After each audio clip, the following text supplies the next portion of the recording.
Hi, this is Chase Twichell, stripped car.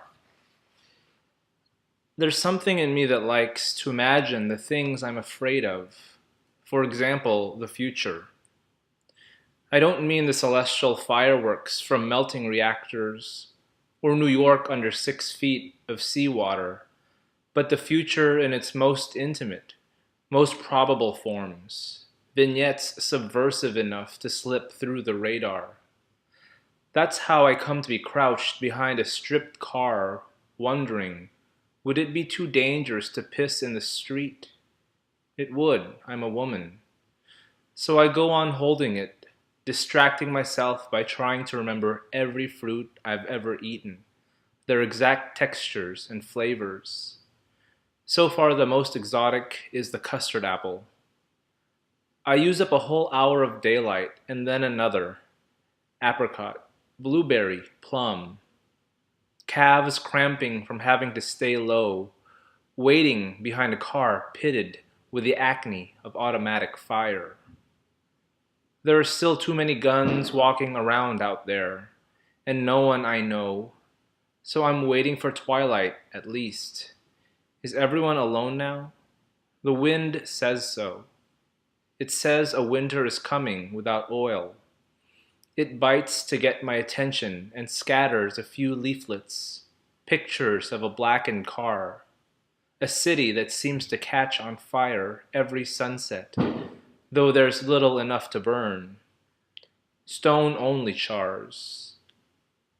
This isn't a likeness of the future, is it? Every person in the street a stranger?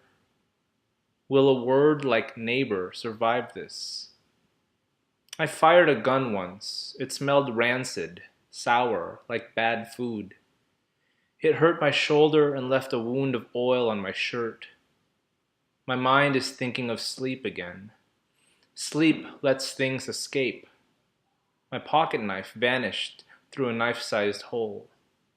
There's nothing to cut. No guava, nectarine, winter pear, and nothing left of the car at all.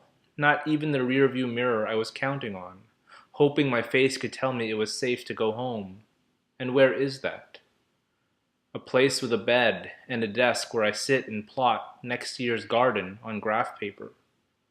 The skin of a tangelo is faintly pebbly, easy to peel, but the sweetest citrus is the satsuma, then the clementine.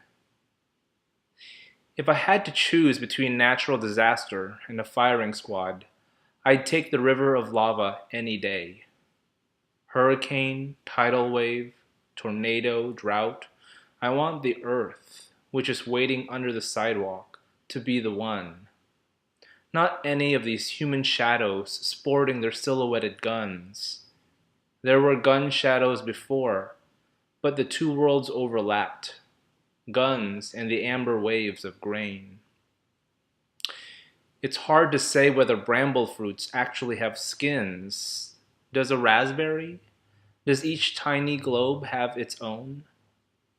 How will I live without the earth? In a stripped car, unable to piss when I want to, all the time cold? Maybe weapons interbred with humans, and a strain of hybrids was born, half metal, half flesh. I know there's an enemy. Look at all the damage it's doing. Maybe it's still a baby, its weak neck wobbling as its carriage lurches over the broken pavement. But probably by now, it's a sulking adolescent, starting to look like serious trouble, with a silky little shadow mustache and a gun. Who'll kill it? Will I? What if it doesn't look like the enemy? What if it comes disguised as a savior, or resembles nothing so much as hunger, so that everyone has his own private piece to kill? Will we do it? That was Stripped Car by Chase Twichell.